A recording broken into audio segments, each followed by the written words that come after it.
Hello, my favorite listener, and welcome back to Into the Dark of the Woods. This is episode 4 of The Laughing Flame. Into the Dark of the Woods is a Rust Belt studio production. We have the two others, Mikey and the Garden Arch, and The Engine of War. Both of them run on Tuesdays opposite each other. You can listen to them wherever you found this podcast. Now, settle in. The show is about to start.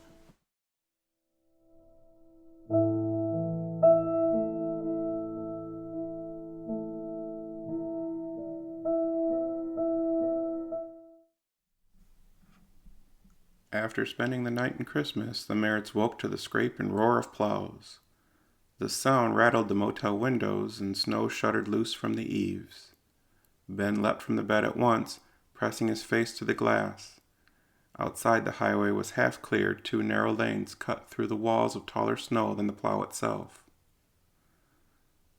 "We can go. They dug us out." Emma groaned, dragging the blanket over her head. "Third Christmas." She looked at Mark, who sat on the edge of the bed, tying his boots, brow furrowed. "I'll go out and check." Sarah didn't answer right away. She glanced at the kids, Ben bouncing, Emma cocooned in her quilt, then out at the snowbanks glittering under the pale sun.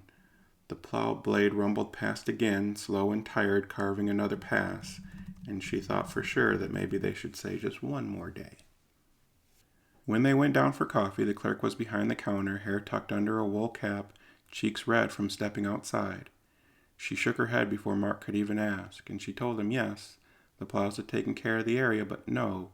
From all her hearing, the westbound roads were still pretty bad and slow going. The truckers that came in this morning all said that this was as far as they were going today. Sarah took Mark's arm. She reminded him they still had 2 days, and 2 days spent where the kids were having fun versus being in a ditch somewhere was probably the better buy. Emma tugged at her mother's sleeve, face bright. "Third Christmas?"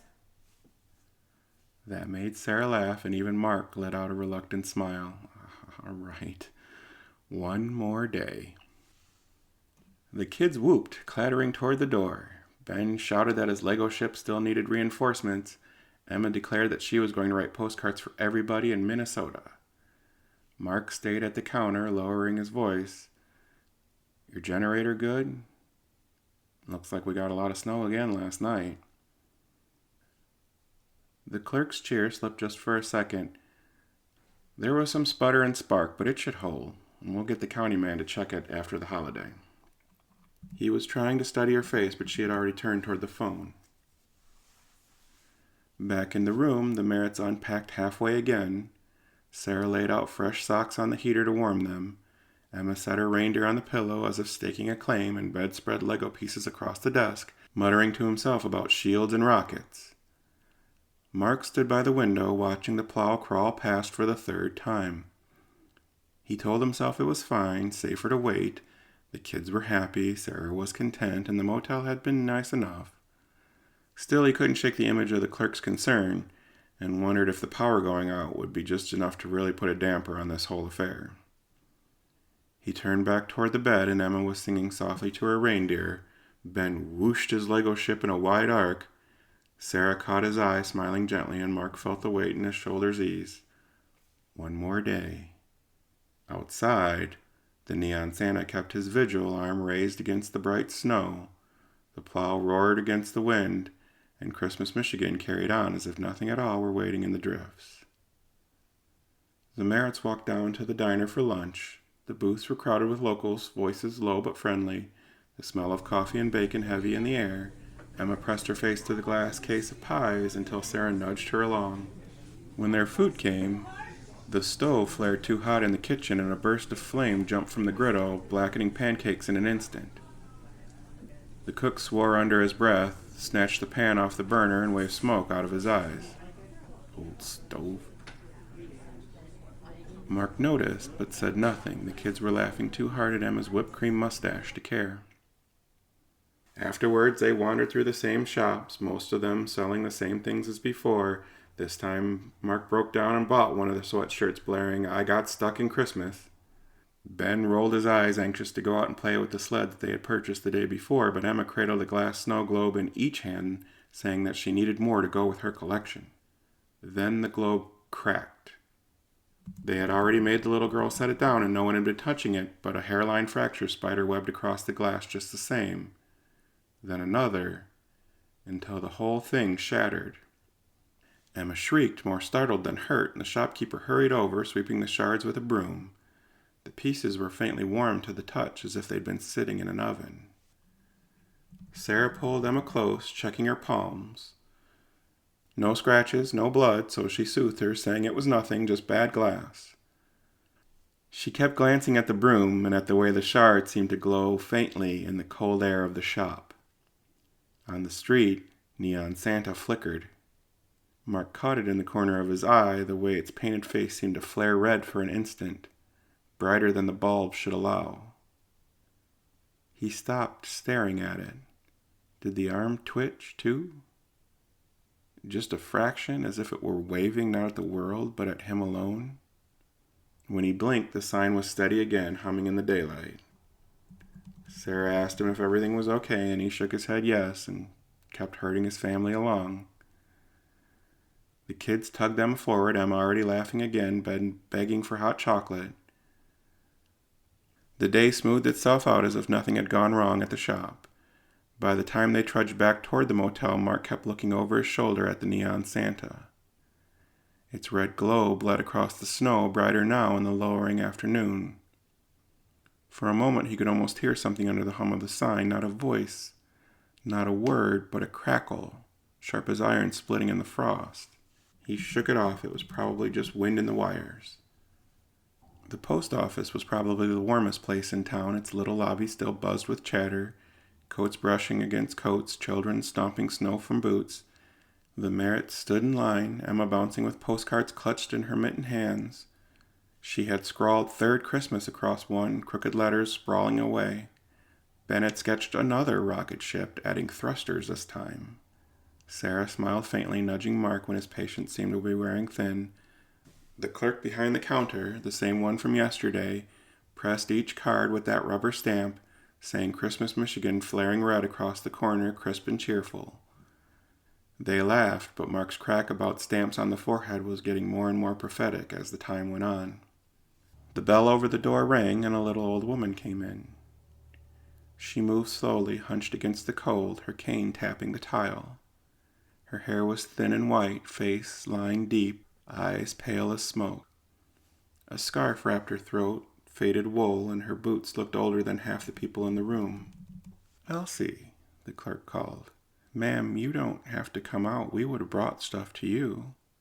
Her voice was low but steady, and she leaned on her cane and turned to the clerk. "It's back."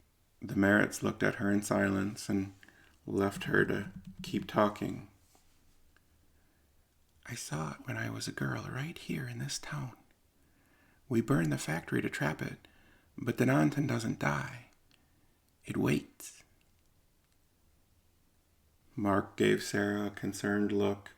What was a Dananton? The old lady's eyes snapped to him, sharper than he expected from a woman so bent and frail. "You think it's just a storm holding you here? You think it's chance? I heard that laugh again. I've seen sparks fall against the wind. The laughing flame burns in Christmas still." Mark and Sarah continued to exchange worried glances. The clerk hurried around the counter, coming to Miss Elsie quickly. "Don't listen to her. She's been saying that since my father was a boy. Old tales, that's all." But Elsie didn't flinch. She planted her cane hard against the tile. "My mother dragged me from the fire. I saw a crown burning brighter than the sun. I saw it laugh when the roof came down, and I remember the words that old cousin Jack shouted before the blaze was swallowed. Dananton." Little Emma mouthed the words, testing them, but she didn't say it out loud. "All right, Elsie, that's enough. You're going to scare these poor people from out of town. Let's get you home." Elsie allowed herself to be led, but her gaze swept the room once more. It lingered on the Merrits, on Sarah clutching Emma's shoulder, and on Mark's frown. "You don't have to believe me, but you'll hear him. You'll hear the laugh, And when you do, you'll know that I was right. The bell over the door rang quickly, and then the door closed with a hollow thud. The room exhaled all at once, Sarah's nervous laughter breaking the tension. The clerk tried to joke about crazy old Miss Elsie, then came back around to stamp down hard on the next postcard, eager to reset the moment. But Mark didn't laugh, and neither did Emma, who kept looking at the door, whispering the words under her breath like a secret. Denanton. The afternoon stretched gray and brittle. The clouds thickened again, pressing low over the town, the kind that promised more snow, but it held back, waiting. The Merrits tried to treat the day like every other, but everywhere they went, small things seemed to keep going wrong. At the hardware store, a snowblower coughed smoke the moment a man yanked the starter cord. Flames spat once from the engine housing, sharp and blue. He slapped the machine with a gloved hand, swore and kicked it into silence, old junk. Down the block, a power line crackled. Mark caught it out of the corner of his eye. The wire sagged low, glowing orange for a heartbeat before snapping back dark. No one else seemed to notice. In the gift shop, a rack of ornaments trembled as if stirred by a draft, though the door was shut. One globe slipped free, fell, and burst. Shards scattered across the floor, seeming to steam faintly until the clerk swept them with a dustpan. Must have been heat from the Christmas lights, although the bulbs were too small to heat up something that large. Emma clutched her reindeer tight, whispering, "It's Denanton." But Sarah hushed her, pulling her close. By the late afternoon, the kids begged to play in the snow, and Mark gave in, leading them to the drift behind the motel, where plows had piled white walls taller than his head. Emma scrambled up one side, using the little sled to come back down. Ben was tunneling a cave through the other. Their voices echoed sharp and cheerful against the muffled silence. Then Ben yelped. He tumbled out of his little snow cave, clutching one hand, and his mitten was scorched black across the palm. Smoke curled faintly from the wool. Sarah dropped to her knees, tearing the mitten off. His skin was red, but not blistered, as if he'd pressed too long against a hot stove. How?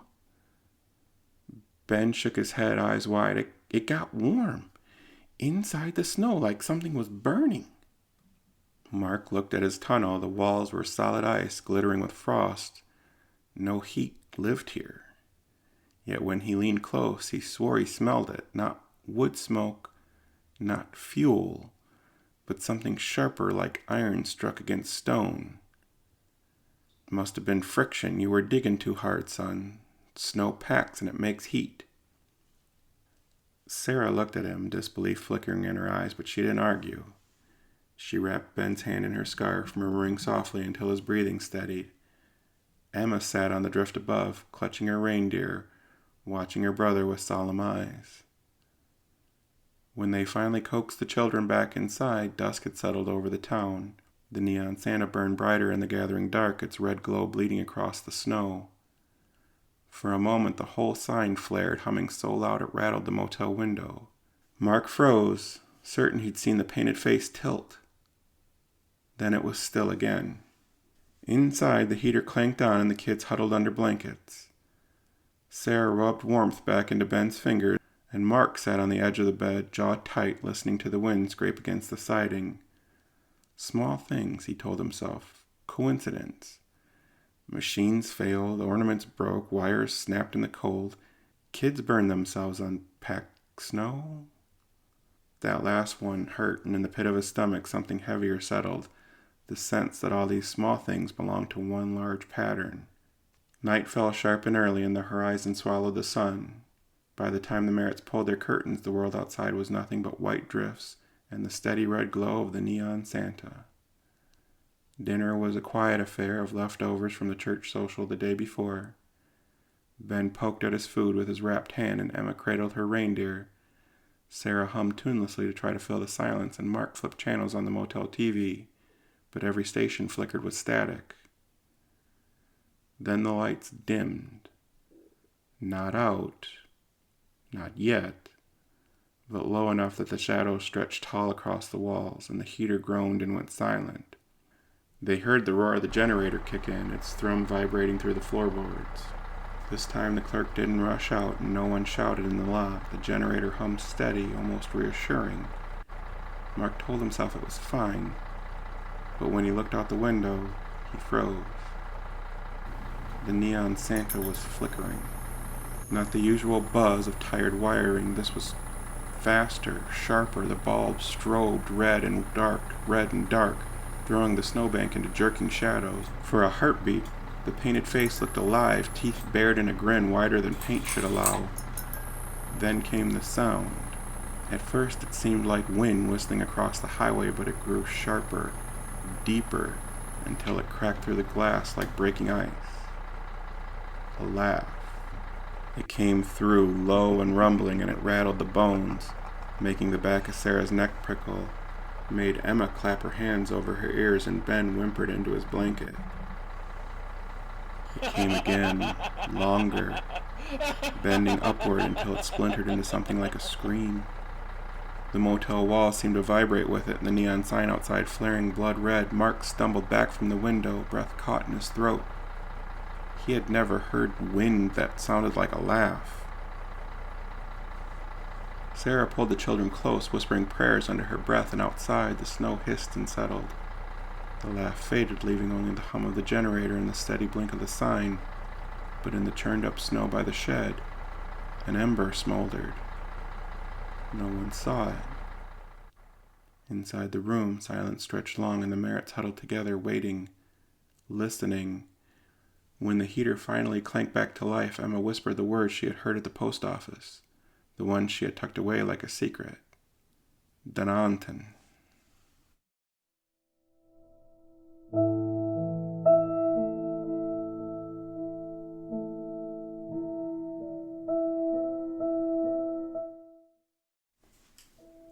Hello again. This wraps up The Laughing Flame episode 4. This is a Rust Belt Studio production, and it was written and performed by Bryan Foster. If you like this episode, shares, supports, listens, all go a long way to moving the podcast along. You can also join our Patreon, and the link is in the show notes below. Until next time, my favorite listener.